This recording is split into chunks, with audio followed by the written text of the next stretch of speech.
ओम साईं राम। आज का शिरडी साईं संदेश। बाबा कहते हैं, मेरे बच्चे, अगर तुम्हारे अंदर श्रद्धा और सबूरी है ना, तो तुम जैसी ज़िंदगी की कल्पना करते हो, जैसी चीज़ें तुम चाहते हो, जिन लोगों को तुम पाना चाहते हो, तुम्हें वो सब कुछ मिल जाएगा।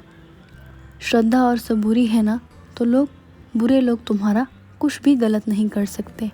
फिर भी जिनको अपनी ज़िंदगी में लाने की ज़िद तुम कर रहे हो और मान नहीं रहे हो, तो बहुत जल्द तुम्हें समझ आ जाएगा। आज तुम मेरे सामने बहुत सी शर्तें रख देते हो, पर जिस दिन तुम्हें श्रद्धा और सबूरी आ जाएगी, उस दिन सिर्फ विश्वास ही रहेगा। तुम उस दिन सवाल नहीं करोगे। मैं जानता हूँ तुम्हारे जैसा कोई हो ही नहीं सकता। तुम मेरे बच्चे हो। तुम्हारे जीवन में ऐसी घटना घटने वाली है जिसके बारे में तुमने सोचा ही नहीं होगा।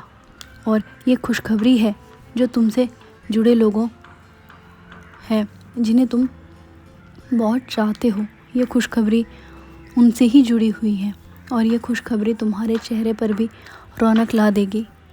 और तुमसे जुड़ी खुशखबरी तुम्हें एक ही महीने में तुम्हें पता चल जाएगी और तुम्हारी किस्मत संवर जाएगी। जो तुम सोच भी नहीं पाए हो वो सब घटित होगा और बहुत अच्छा होगा। ये सब तुम्हारा दूसरों के प्रति खुश होना, सबके सामने खुश रहना और सबसे अपनी तकलीफ़ छुपा लेना, उसका फल मिलने वाला है तुम्हें। अब समय आ गया है। तुम कहते हो ना, बाबा मेरी पूजा का फल कब मिलेगा? बच्चे, वो समय बहुत ही करीब है।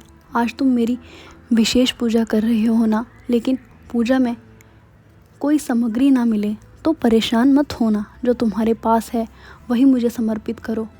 मैं सब स्वीकार करता हूँ। मेरे लिए तुम्हारा भाव सबसे ज़्यादा ज़रूरी है। तुम जिस भक्ति भाव से मेरी पूजा करोगे, मैं स्वीकार करूँगा। हर दिन तुम यही सोचते हो ना कि बाबा मैं हर पल सबके साथ अच्छा व्यवहार करता हूँ, फिर भी मेरे साथ ऐसा क्यों होता है? मैं हमेशा लोगों की मदद करता हूँ, उनके लिए मैं हमेशा खड़े रहता हूँ, फिर भी लोग मुझे क्यों नहीं पसंद करते हैं? मेरे बच्चे, मैं जानता हूँ आजकल तुम बहुत व्याकुल चल रहे हो अपनी परेशानियों को लेकर, लेकिन तुम निश्चिंत रहो। तुम अपनी सारी व्याकुलता त्याग दो। तुम चिंता मत करो। जिस समय भी तुम्हें अकेलापन महसूस हो, तुम मुझसे बात करो। मैं तुम्हारे सारे कष्टों का अंत कर दूंगा। तुम भी तो मेरे ही बच्चे हो ना। मुझे भी तकलीफ़ होती है जब तुम चिंता मगन रहते हो। मुझे भी रोना आता है जब तुम रोते हो।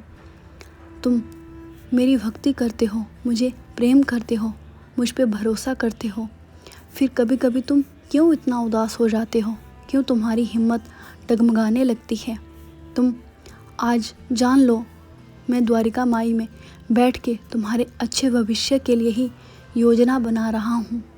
मुझे याद है जैसे अचानक तुम्हारे जीवन में दुखों का पहाड़ गिरा था ना, और फिर तुम मुझ पे भरोसा रख के, कभी कभी लड़ के, कभी कभी रो के मुझसे जो बातें की, मुझ पे जो यकीन रखा और वक्त के साथ जीना सीखा। बच्चे, ठीक उसी तरह तुम्हारी ज़िंदगी में भी अचानक चमत्कार होंगे और तुम्हारे हालात बदलेंगे। मेरे बच्चे, गुरु के आदेशों का पालन करना चाहिए। हमसे ज़्यादा हमारे गुरु को हमारे कल्याण की चिंता रहती है। दूसरों की बातों में आकर गुरु के उपदेशों को भूलना नहीं चाहिए। अपने आप को सच्चे दिल से गुरु को समर्पित कर दो, ताकि वो तुम्हें इस भवसागर में से पार ले जाएं। क्योंकि गुरु के सामने भवसागर अस्तित्व वैसे ही है जैसे सूर्य के समान अंधेरे का। और हाँ मेरे बच्चे, अपने ईश्वर का शुक्रिया करो। तुम्हारे जीवन में स्थिति कैसी भी हो, तुम हर पल का शुक्रिया करो।